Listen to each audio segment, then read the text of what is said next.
Okay, on to these guys. Let me just change the angle just a smidge. There we go. So these are the three of our child builds I built recent-ish. The Battle Mechs weren't the only things I built. Um, and while I get their lore set up, I'm going to go by each of them one at a time. But that's going to take a little bit of work to it. So move this guy forward a little bit and move these guys off the screen for a second. I'll get to them next when I get to that point. I'm going to need my ruler out. I'll just move you back a little bit. We're doing this live, everybody. And I'll go to the picture and we will get the lore up real quick.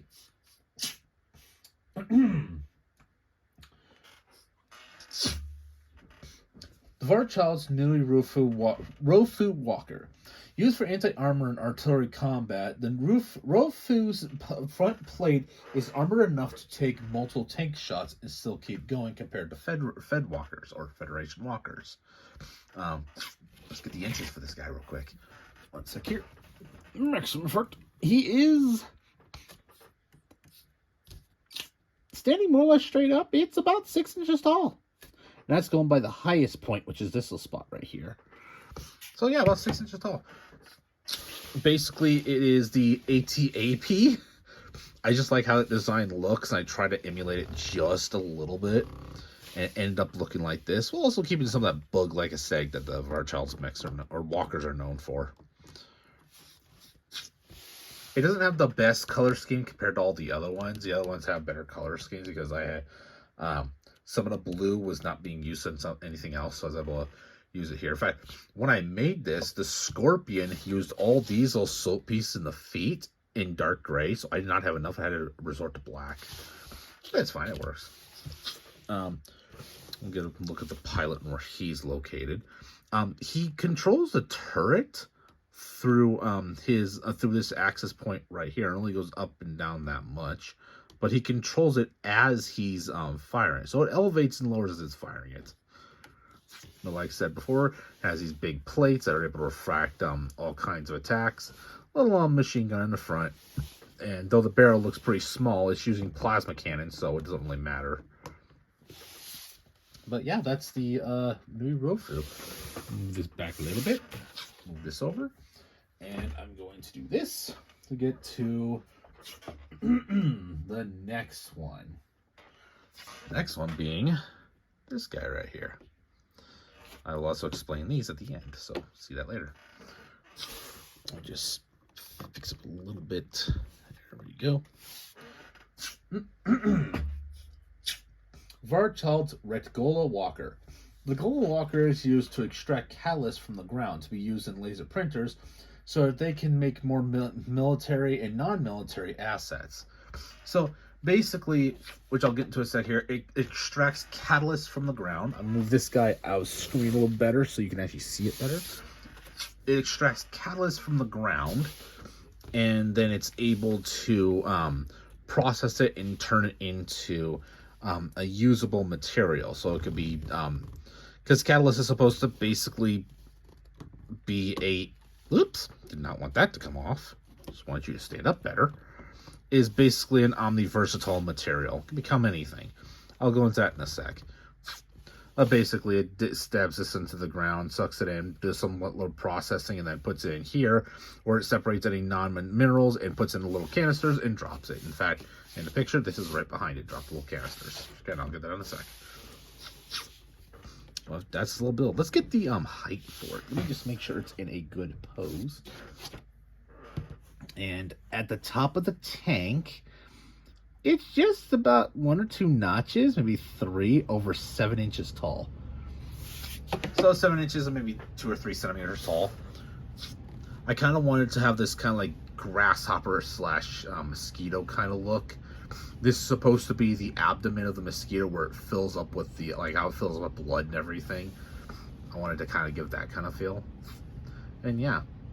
Another thing that you will notice if you look at him versus this guy, you'll notice that this little piece, which is a sensor system, which I don't want to go into details on it, it's a little sensor. These are white, while his is teal. There's a reason for that, and I'll get into that in a little bit. But let's I did everything I needed to do for it, so I'm gonna move this guy off to the side so he's out of the way, and we'll go over this one. Let me just get its lure set up. There we go. The camera a little bit more because it's a little more close to the ground. Okay. Use for Varchild's Cane Row. I gotta fix that because this is Barchild's. God damn it. Cane Row Walker. Used for infusion gel extraction to power their military and non-military assets like fusion generators. So basically this thing extracts infusion gel out of the ground and is able to put little batteries that can be burned for fusion fuel. So that way they can have clean burning fuel for their, because everybody's using that at this point. But there is a little cabin, which I am so glad I was able to get this look where they kind of all meet together and close in. I really wanted to do that. I thought that was a cool idea, and it came out perfectly. But it uses this, stabs into the ground, and basically digs into the ground, sucks it up, puts it through a filtration system, and then puts it into these little canisters, which will pop off and become something like this. I'll go into that in a sec.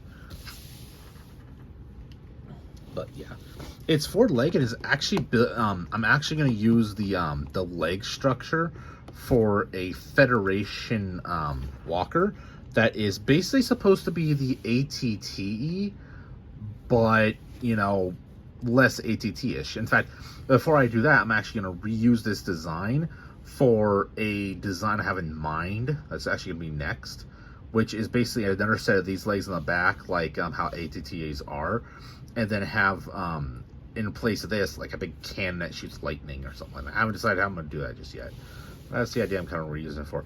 I kind of want to reuse all these designs more or less for as many Varchild's walkers as I can, because building these things with a new design every time is not working. So I'm going to do like a standard design, and it'll fit with their lore a little bit more. But yeah, that's the point of this one. It is meant for, and again, as the other one, non-combative. Sensors are white. There's a thing for that. But yeah, that's this one. I have to move in the back real quick because I'm going to go over to these now. Now, if you haven't figured out already, this is catalyst, this is infusion gel. These are little battery packs. They basically fuel generators and everything. They just plug them in or like just drain a battery into the fusion core. This one, catalyst can be anything. Like, this is the perfect fusion fuel.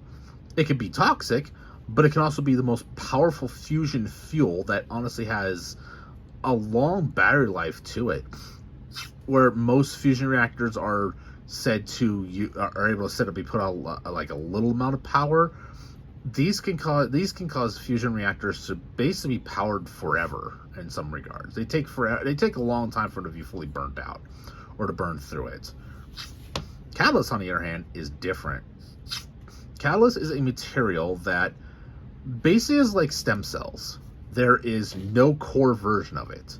It can become anything, and all it needs to do is just have a tiny bit of that element introduced to it, or whatever you want, or however amount of it you want, and then it becomes that material, and it causes it to become that material. And catalyst is like infusion gel and Kyber crystals, which I will be going into in the future, is strictly an alien is an alien chemical. It's a synthetic chemical made by aliens, basically, and it's something that powers their structures. I can go into those aliens in the future because these little things will be staying together. I'm not taking apart. In fact, once I get to the point where I actually some like Kyber builds, I'm also going to do that as well. There's going to be other ones that are built based around that. God, this is so boring. I'm actually starting to fall asleep. Great. But despite that, that's the 3 Varchild's walkers.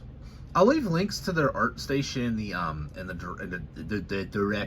the description, so that you could be able to just learn a little bit more about them if you want. Get more pictures, because there's actually more pictures to these builds and a lot of other builds on my art station.